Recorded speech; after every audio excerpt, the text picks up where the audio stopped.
Hello everyone, this is Taekwondo and I'm going to bring you some information about a craft I particularly like, the Aegis Sabre.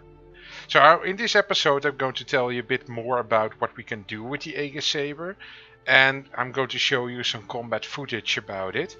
In general, I would say this is a perfect all-round fighter that is actually still affordable and a very nifty craft. So without further ado, let's get into the most important things. What are these statistics about the Aegis Sabre? What can it do and what can it not do? So the Aegis Sabre is capable of packing quite some punch. It has 4 size 3 slots, which means that you can fit size 3 weapons, fixed ones at least, in them. But it also comes with 4 size 2 missiles delivered upon 2 different racks. So that means that this craft has a particularly hefty arsenal of weapons. Besides the arsenal, it also has a very impressive amount of speed. So the craft itself, laden, is just under 20,000 kilograms, or 20 tons. And it has a max speed of 215 meters per second. Furthermore, using the afterburner option, you can go up to 645 meters per second, which is actually a very impressive boost in combat. That said, there are quicker crafts available, of course. We know about those, like for example the Buccaneer is way faster. But still, the Aegis Sabre can hold its own in pursuit. And the only downside is though that it seems that the fuel boost is drained quite fast. So you cannot continue to boost all the time. So besides speed and weaponry, there are also a couple of other things that are noticeable about this craft. The interface itself in the cockpit is actually pretty intuitive. It comes with the, let's say more modern version of Aegis software, so that actually is kind of impressive by itself. That means that you also get this nice radar, as you can see here in the center, the round circle. Which tells you about the direction of your enemies, but also their height and stuff relative to yours. Besides that, it also comes with a full array of all the options as you are used to many of the aircraft, or let's say ships, that you can fly. There's only one downside though, which can be solved perhaps in the future by RSI, and that could be that, or Aegis if you would like, that could be that once you are in a dogfight and you are continuing within a loop, right? Then it could be that because your head will shift during the fight, your information about your shields will be impossible to see at that point, which leaves you a bit in the blind in how to adjust your shields if necessary. So that's the only downside I've noticed about this craft, but it might be that in future this craft will get updated as well in terms of the interface that it will get, just as the availability of engines, weaponry and all these other stuff, shielding, will probably be more apparent later on. Now with that all said, let's just show you some of the dogfighting you can do with the Aegis Sabre. This craft is particularly impressive in that area. And it might not be a cargo hauler, it might not be a scout or exploration vessel, but a fighter it definitely is.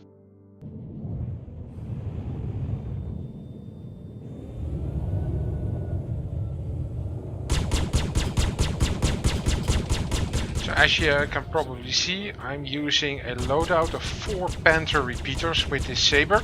And I think it's actually by far one of the best loadouts that you can do. You can also fit on 4 Tarantulas, but they are very good weapons. It's just that their speed of firing is a bit low, rate of fire is pretty low. So that means that you really have to develop trigger discipline, which is a good thing to, let's say, get more familiar with anyway. And it actually helped me performing better later on once I put on these Panther repeaters. That said, the Panther repeaters are a terrific weapon. The only downside is they overheat pretty quickly compared to all other weapons, or at least compared to ballistic weapons.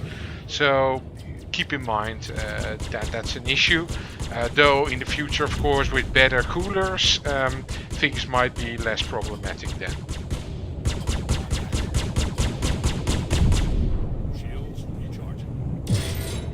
And with that, I leave you to it. I think I have given all the information that is useful to know about this craft. I think you can judge the rest by this video on itself, the dogfighting, whether this is a ship for you. The only thing I can say is that it's a really good fighter again. Very all-round, multi-role, has a decent amount of missiles, has a good amount of firepower, a good amount of durability as well, by the way, good shielding. Armor is a bit lackluster, so that's the only thing that is not that great.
starboard.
And with that, I hope that you've been able to see the potential that this craft might have, which you probably already encountered yourself whilst playing in Arena Commander or maybe in a persistent universe.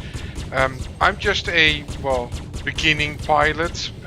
Well, not really beginning, but at least I don't have like dozens of hours of experience with this craft, and still I was able to do pretty decently with it.